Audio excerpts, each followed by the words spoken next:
From on campus to her home, Speller is making sure that Latina culture thrives. She's building bridges for Afro-Latina students through HBCU Orgullo. And at home, she's passing on the same pride to her children, one plate of arroz con gandules, or rice and peas, at a time.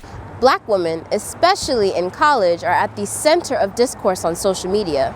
Research shows that on platforms like X, they face 84% more abusive and problematic posts than their white counterparts, leaving many to wonder, what does this exposure do to their self-perception?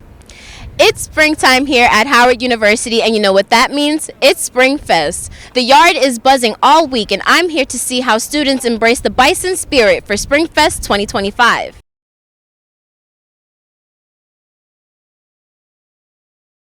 We are constantly educating so that we can come to Blackness and Latinidad as this overlapping, intersectional identity that doesn't have to follow a either-or framework.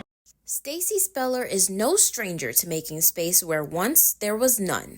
The Puerto Rican Bronx native is passionate about uplifting Afro-Latinidad at HBCUs through her initiative, HBCU Orgullo.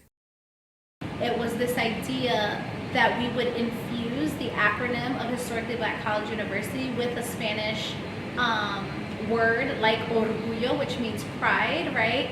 To bridge that gap between both communities.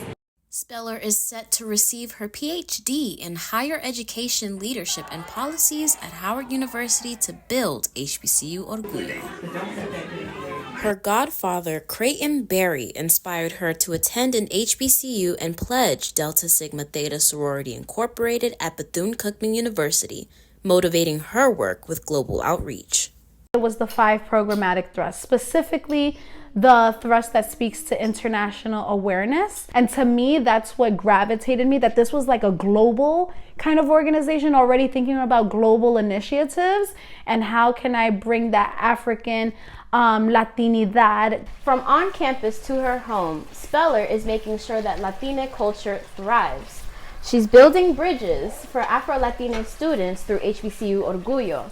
And at home, she's passing on the same pride to her children, one plate of arroz con gandules, or rice and peas, at a time. My children are both Black and Puerto Rican, right? I think HBCU Orgullo is like a natural existencia of both those identities, right? I've been doing lately is talking to the kids about the movement. Speller says she feels at home being at Howard thanks to Shango, Howard University's Afro-Latina Student Association. I honestly consider the Shangos the heartbeat of what HBCU Orgullo is, right? Because the Shangos have the opportunity to educate, because they are the students that are at these institutions living the experiences every day.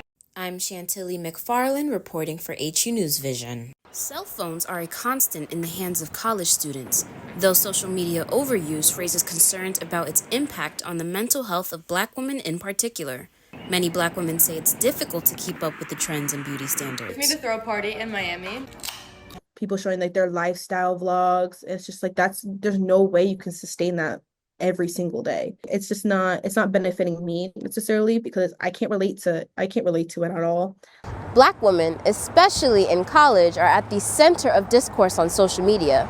Research shows that on platforms like X, they face 84% more abusive and problematic posts than their white counterparts, leaving many to wonder, what does this exposure do to their self-perception? A huge role in creating these unrealistic advertised norms in terms of glorifying certain aesthetics over others. And as a result, a lot of Black women do feel like they have to suppress or alter themselves, which becomes extremely mentally exhausting and damaging.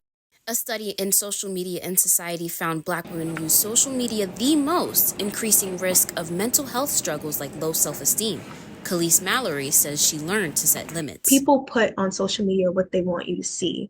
And during that time, it's just something that I didn't really grasp, but now I understand. If I see something on social media that bothers me, that's enough for today. Reporting for Howard News Vision, I'm Chantilly McFarlan.